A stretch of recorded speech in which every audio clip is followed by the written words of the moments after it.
Thanks for coming. This is, I guess, the title we tentatively decided on is An Evening with Gearbox. Thanks for coming to Acme. This venue's sweet. It's really classy and awesome and stuff, and it smells good. You're obviously, that's not funny, that's just a fact. I'm Paul Verhoeven. I will be hosting this shindig in the loosest manner possible. You are all clearly very big Borderlands fans. That's what we're here to talk about. I recently, to my shame/amusement, crossed the 400-hour mark on Borderlands 2. Yeah, I feel like I'm in an AA meeting that's like my chip. Can anyone beat that, by the way? Can anyone beat 400 hours? You think so?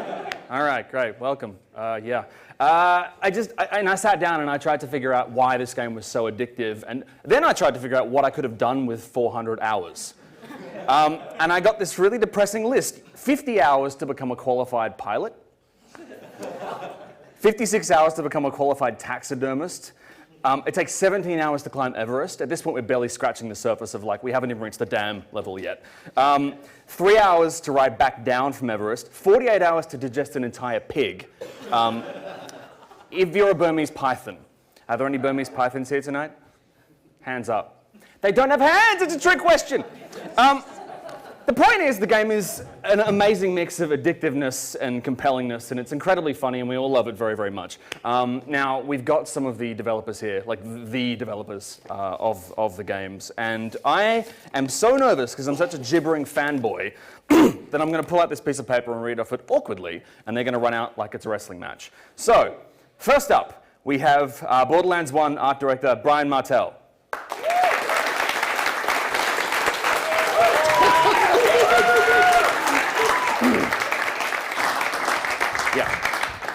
If this was a wrestling match, Brian, we'd need like a wrestling name for you. So do you have a wrestling name? The Sizzling Fist! Yes. Locked in. I've never yelled that at a crowd of paying customers before. Next, we have the creative director on Borderlands 2, Paul Helquist.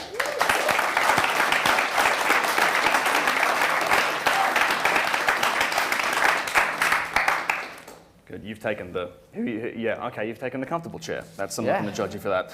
Next, we have the writer of Borderlands 2, Anthony Burch. Everyone.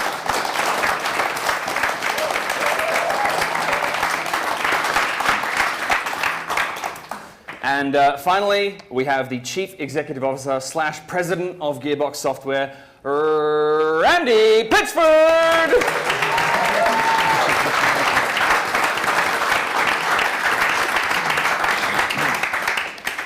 Wow. Anyone else aroused? So consider this kind of like a show and tell. So these guys have got some amazing presentations for you, and we're like the kind of the least talented people in the class watching the really talented and attractive people give these amazing presentations, and I'm like the awkward substitute teacher. So without further ado, Gearbox Software. Cool.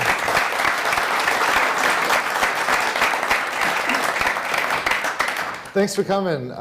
We were just going to spend some time and kind of show you some behind-the-scenes look at some of our process when we were creating the games, and talk about that a bit, and maybe even be able to answer some questions when we get around to it. I'm going to take my jacket off, if that's cool. Yes. Just like a wrestler. What was the whole wrestling intro? That really dropped off after the first name. Yeah. I had a nickname all picked out for myself. Brian's wrestling name. I think you're a you're a Trexican wrestler, right? Yeah. All right. Okay, so let's see. That's me. That's us. Anyway, you don't care about that. Let's go back to the inception, the moment that this all began. For a while, actually, some of us around the studio, in a game development studio, the ideas, the concepts, the creative kind of nuggets that lead to things, there's lots of them floating around, and at any given time, you could have just a random water cooler conversation with a handful of people at the studio, and things that could lead to 20 different games could emerge from those kinds of conversations. And one of the contexts and ideas that had been floating around at the studio for a while was the notion of how loot loop compulsions, like collecting gear and leveling up in a game like Diablo, was not at all mutually exclusive with what was fun about playing a shooter. You know, moving and aiming and all that is fun in the moment to moment, and leveling up and collecting gear is fun over time. And that idea that those things aren't mutually exclusive has kind of been floating around at the studio for a while. And it was after we launched our first Brothers in Arms game, Brothers in Arms Road to Hill 30, that we really started to explore this concept. And so the Hind concept started really with this idea of a shooter and loot and leveling role-playing game. And that's where the Shooter Looter was born. And let's see, in a moment I'm gonna ask Brian to tell us a little bit about things like, you know, how the art direction emerged. But you remember, I don't know how many people were paying attention before Borderlands 1 came out and saw some of our initial kind of moves with it, but initially the game wasn't the stylized, you know, graphics that emerged. Or initially we were kind of using realism. And I'm gonna show you the very first trailer that we offered for that game in a moment, and it'll take us back to what that looked like. But remember, when we started from the concept of game design, so the design was RPG of loot and leveling and those kinds of, you know, compulsions linked with the moment-to-moment fun of a shooter. So the design led this. From design is when the universe was crafted. So we need a game where you shoot everything and you take their stuff. Right? so that was the game. I'm going to shoot you, and when I shoot you, I get more powerful from experience, and I'm going to steal your stuff. I'm going to take your loot. That was the concept. So we had to create a universe where the people that did these sorts of things were good guys. That was a challenge, and that's where the universe of Borderlands started to emerge. We invented this lawless place where you're actually a hero by, you know, dealing with the vermin of the world and taking their stuff. And you know, so we always think of a concept at Gearbox in terms of story, style, and design. And an idea can lead on any of those points. An idea could lead on design or on story or on style, right? Sometimes games are led on style when you imagine a particular graphics technique or an art direction, and then the rest of the game's built out from that. Sometimes it starts with a story idea, like, wouldn't it be great to be a wizard that, you know, can shoot guns or something, like, and you have a story premise, and the game's built out from that, you know, or I want to save the world from aliens or something, you know, and then you build it from that. In the case of Borderlands, it started from the design point of view, shooter meets looter, and the rest was built from that. And we got most of it right. We got the shooter looter design right, and we got the universe really fit well with it. But our initial approach with art direction was a bit of a mismatch to where we ended up. So we're going to play this first trailer, and you can see where we began.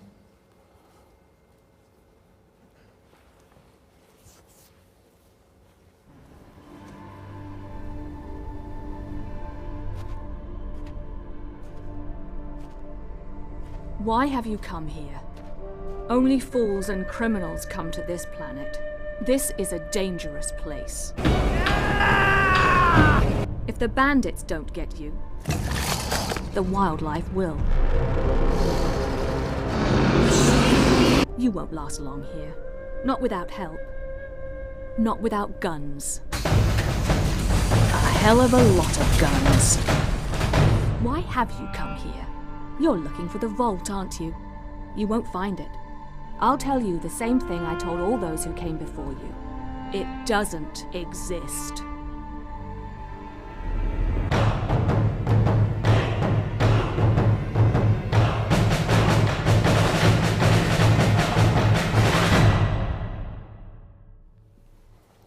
So that was the first look people ever had of that.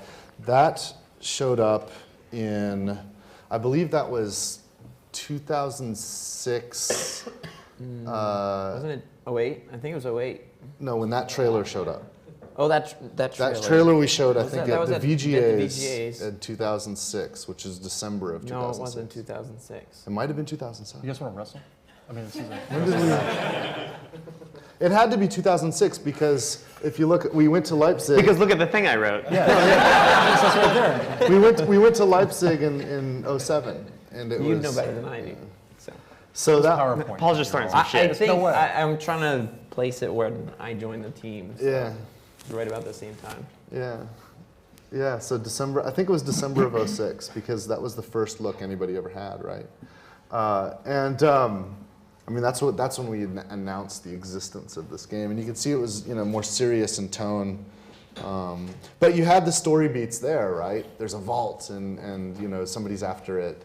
Helena Pierce was that character that ended up in the game, of course. She was the sort of caretaker of.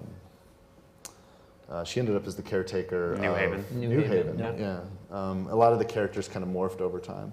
This is sort of a timeline here of the development of Borderlands 1, and you can see, you know, it was over 4 years. It's like 4.5 years from when we first started working to when it reached customers. That's not, you know, that's not atypical of, you know, creation from beginning to end. Along the way, though, it went through some changes. I want to show you the very first demo that we brought to E3, which also had this realistic art style. So, how long is this clip? Like 9 minutes. This one's 9 minutes. We don't want to watch the whole thing. So I'll tell you what. We'll start it, and then we'll watch some of it, and then I'll skip ahead a little bit. Is this a narrated version? Yeah. Okay.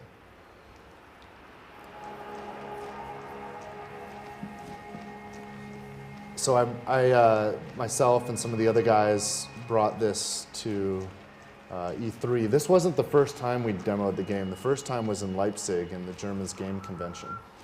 It's interesting to note that there was a radar Yeah, in look at that. Borderlands 1, which of course we didn't ship when the game came out, but then it returned for Borderlands 2. Well, in Borderlands 2, we had a full-on mini-map. Borderlands 1, the radar minimized to that little tracking bar, you know, that was more of a compass. The runner, before it had its art direction change.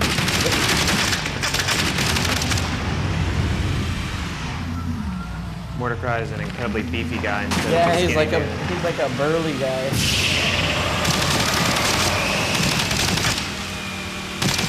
This all looks familiar though.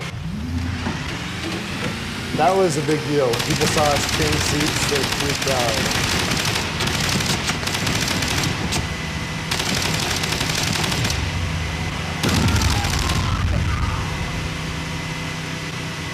So we almost made Rage.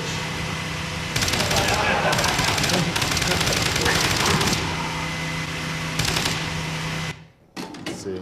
Eventually we get, oh, look at that, perfect. I clicked to getting out of the car. There's a little bit of style here. The revolvers existed even back then. There was some flourish to them. Skags.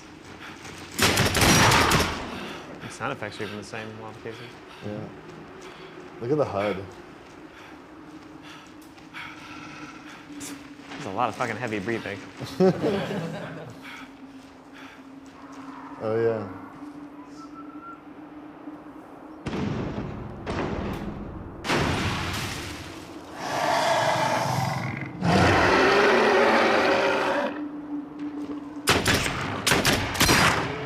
No cards over their heads yet.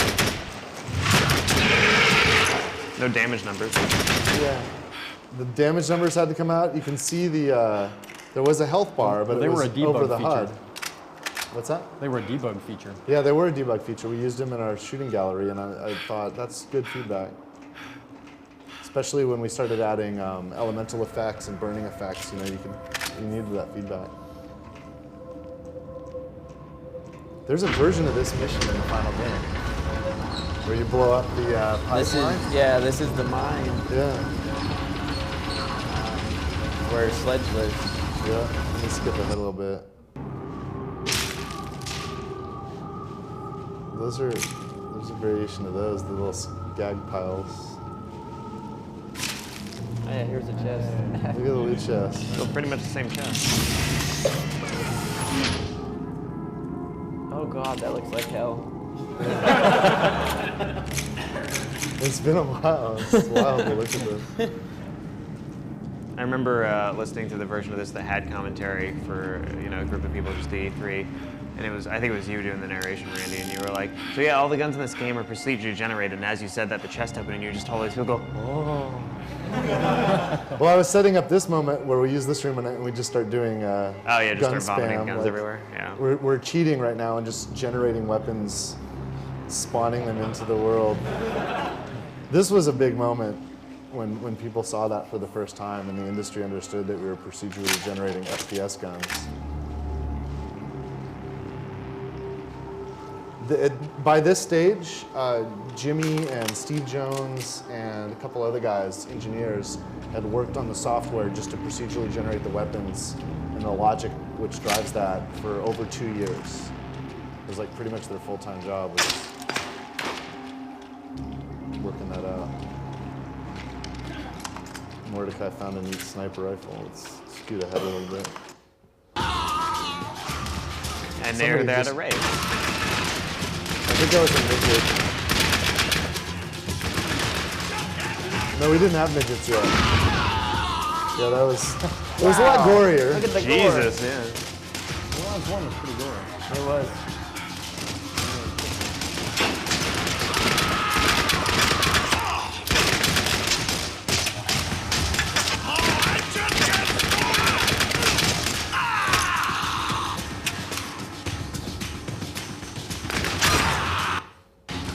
Let's skip ahead a little bit.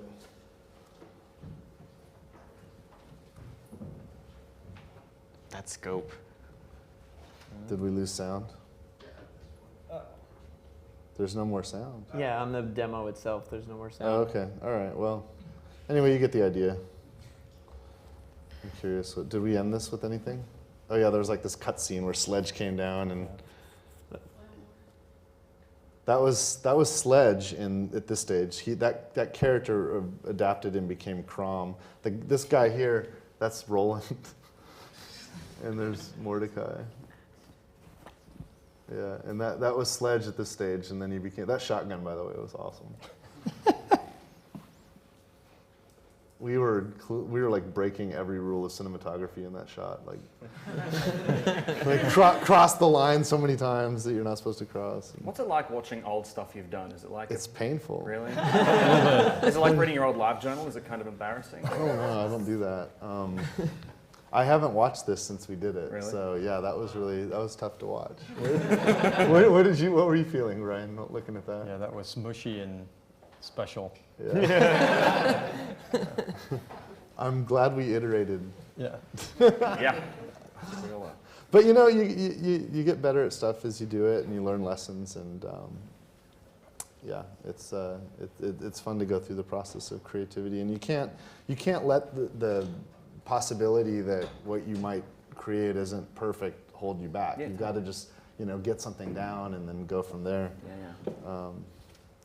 So you guys were introduced to Brian.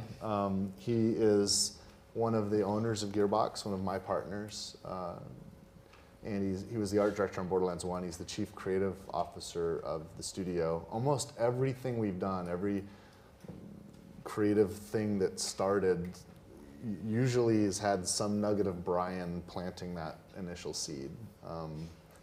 From that almost Sounded was like pornographic, yeah. wasn't it? Yeah. Thanks, man. No, Brian, you have no idea. Like, a lot of people know who I am, and I'm front man for the studio. But Brian, most of my existence is just about trying to make him happy and let his weird ideas come to reality. Wait, so you're President Bartlett and he's the First Lady?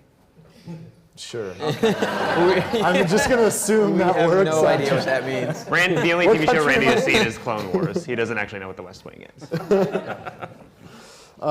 So Brian, he was the art director for the first game, and earlier I was talking about how we had the design, we led with design on this one, and that was mostly me pushing for that, and story was Matt Armstrong created the universe that fit well with this, and art was kind of this challenge that Brian and the artist struggled with throughout the project, and it was ultimately Brian that brought us to. I was the third art director Yeah. on the project. Yeah, you took it over actually Yeah. when other people had not quite done as well. And so during that time, we were looking at the game and trying to figure out how to make, do something different with it and make it look, as competitive as it could, as amazing and separate it from the rest of the things that were out in the industry. We were sort of being cornered in this post-apocalyptic sort of setting. Even though it's on another planet, it was still being, put in this area. And so things like Rage were being shown, Fallout, and we wanted to, make it something that when you looked at a screenshot, you knew what game it was. And I think we were kind of getting so blended with that stuff that you really weren't getting that. And also, we were sort of getting to the end of, it was 4.5 years by the time we got the thing done, and this is, where were we, about 3 3/4 years? According to this, before you made the art This infallible change, thing I did. Yeah. according to this, it was 2008, and I think that's right. Yeah. And before that, Have you written brown and yellow? it's brown. Yeah, so the reason why I mentioned that is because the game was really, you could kind of see it was very brown, right? And so if you go to the next shot, it was a lot of brown everywhere. And, But not in the Roland character, ironically.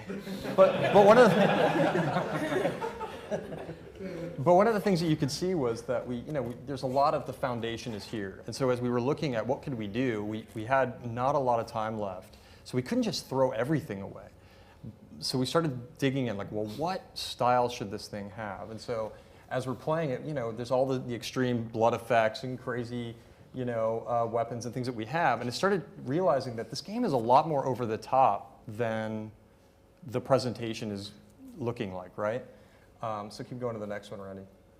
So here, you can see that this is Borderlands, right? You got your bandit, you got your extreme pizza cutter of death, right? You gotta have that, right? And then you have our sort of kit bash aesthetic all over, right? And I don't know what is really up with that barrel, but look at that. It's like this weird bent barrel. So, and then even, the loot chest, it made it through. So you can still see all of this stuff that was part of the world that you're all used to, right? So keep going, Randy. But it was brown. So, what's funny though is that, especially when you compare it to Borderlands 2, which you'll see the pictures later, the game still stayed pretty brown. So we didn't reach out as far as we should have. But we had to do something, but we didn't know what. And so we kept kind of digging into it. And so at this point, we were trying to figure out how we could take our artists that we had. And I knew that we couldn't reach the sort of Rage aesthetic. Those guys were taking forever to make things. And we just didn't have that much time. So we kind of came up with this way to sort of make everybody sort of similar in their capabilities. And that's when we sort of played around with the art style. And we were looking at a lot of our concept art. Go ahead, Randy. Yeah, and so we were looking at these assets, and we started trying this idea of this illustrated sort of methodology. And that started working on a couple of small assets. This is the first thing we did. And then we tried it on one of the characters, and we liked where that was going. Yeah, you can still see, the foundation of what we were doing. But it's not cell shading, right? So we were looking at the concept art. We wanted to bring that. How can you bring concept art to life? And so you can see that we did this sort of other style of shading while outlining it and still trying to bring that stuff to life. We wanted to make sure if it was like a graphic novel or something that was moving and out there. So go ahead, Randy. Yeah, so then you want to kind of tell how you discovered some of this stuff? I'll tell you my point of view on Yeah. this. So there was this mismatch between the style that the game wanted to be and the realistic art direction that we were actually creating. Like we could jump 12 feet in the air. Yeah, right? And you had all this stuff that it was just extreme. The style the game wanted to be. Right. Matt Armstrong, when he first, we ended up shipping the game with the currency called dollars, but even in the game he wrote it as cash money. Right. That's what the currency was when you were picking it up, and there's just wild stuff. But the art direction was so serious, and so Brian was struggling with this, and when he started to decide to turn it on its head and break it into what it needed to be, he didn't really tell me that he was going to do this. And so my perspective on this, here's my experience. We're all working along, and it's we're trying to get through alpha, and we're spending money, and it's expensive to make games, and there's a lot of really talented people that are toiling and putting their hearts and souls into this thing, and somebody came up to me one day and said, "Hey, have you seen what Carl's been working on?" Or no, what Steven Oh, they were in the same One of- room. So it was Steven- Carl. Steven- Stephen yeah, Cole and Carl. Yeah. And I'm like, well, what do you mean? Aren't they working on what they're supposed to be working on? and it was, oh shit, you need to talk to Brian. So I'm like, Brian, what's up, dude? He's like, well, I think I know what to do. I got it in my head, but I can't really articulate it. So I wanted, so I grabbed some guys and we're building a prototype. And I'm like, all right. So we made a deal, and the deal we made was they were gonna have 3 weeks to work on this prototype to build a demo for whatever the hell it was that Brian was thinking. And that was the deal. And so, I mean, he went off and did it, and he had, I don't know, how many guys did you have with you? It was just a few. It was Cousins, Tim, and then it was Stephen Cole. I think Kyle was helping you out. Yeah, too, a little bit, yeah. So some of the Also on the code guys, side, a couple of engineers, technical artists. Benny back then. Benny, yeah, and environment artists working together. Enough of a group that can handle pretty much every aspect of the visuals of a game, right? So it was a small strike team of about 5 to 7 people. And while they were working on this, they weren't working on anything else. So, it became a production kind of concern for me. But the 3 weeks was up, and they planned to show me a demo, so they booked the conference room, and they were going to get me in there to show me this thing. And Brian was gone; he'd left town. Now your story is you had a vacation. Your story is you had a vacation scheduled. My memory is that you just got the hell out of Dodge once Judgment Day was coming, right? Because I went into the room, I went into the conference room, and I did not know what I was going to see. All I knew was I was going to have to kill it. I was thinking, why did I even let them spend 3 weeks on it? Because now they're going to want it even more, and it's going to crush their souls when I have to cancel whatever it is that they think they're going to do. Because we've got a game to ship, and we've got a production plan and all this stuff to do. And then then the demo fired up, and I saw this look for the first time, and it blew me away. I'd never seen anything like it. And they were smart, because they went in going through the process. They understood a little bit of what it took to do it. And Stephen Palmer, producer, kind of went through that, and he was tracking what it was taking. So we went into it, and when I saw it, I'm like, damn, I want this. I don't it's so obviously the right answer. So then it became a question of, can we do it? Can we afford to make this change this late in development? And that's where the producers, knowing what it took, were able to do the math and figure it all out. And so we got this different kind of look. Now it's interesting to look at this now. This was a screenshot of that prototype.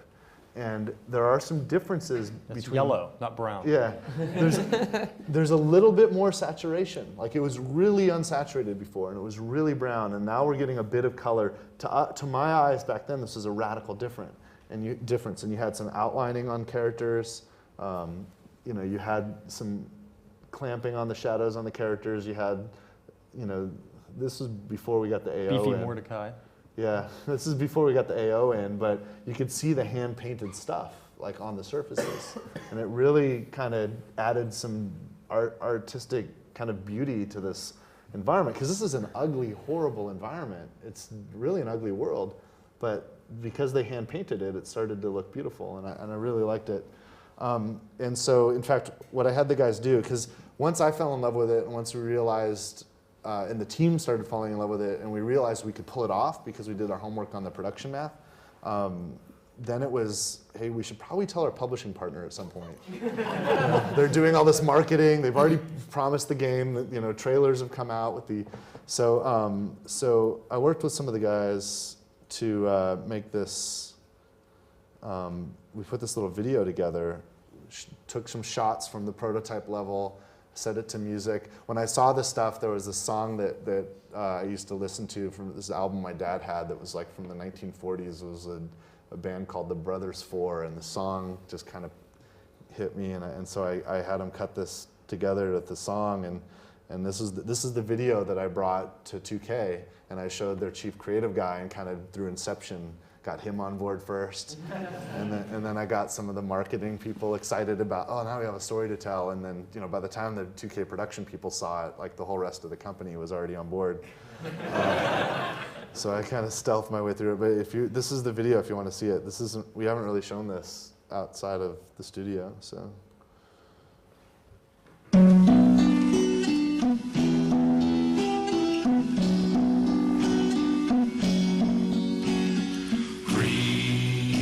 fields are gone now, parched by the sun, gone from the valleys where rivers used to run.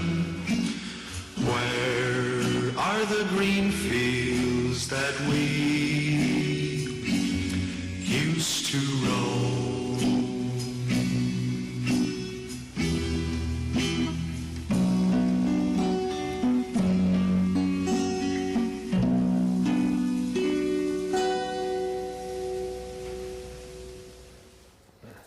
So that was pretty cool, and you know, it's interesting to look at that because you know it shows we're still kind of melancholy. Is this working? Cool. There you go. We're still kind of melancholy, you know, but back then the break between where it was and that was massive, like a massive shift, and so how's this working? I actually remember when I was working on a different project at the time, but some screenshots had started circulating the company of the new art style, and it's one of those things that like when you first see a screen of it, you kind of don't get it. You're sort of like, I don't know what this is, but when this was shown at a company meeting, And it's in motion. yeah, and it was in motion, and you could see how the rendering worked and sort of how all the lighting came together. It was like an instant moment of like, holy crap, this is like super special. So I just thought I would share that. It was a particular moment for me on the project. Yeah, that was cool, and it really kind of rallied all of us. And of course, this was the first piece of content that we kind of built as a thing using this new art direction. So this was the beginning of the stuff that allowed now character and personality to come through, right? So all the things that we think of as Borderlands humor, it hadn't really existed until after this moment, right? But it was this moment that allowed that to start to emerge. Because each thing started to feed the other thing. That's right. Well, We're now now I can do this. Yeah, we're decoupled from Right. realism. And once we decoupled ourselves from realism, it's like the floodgates started opening up.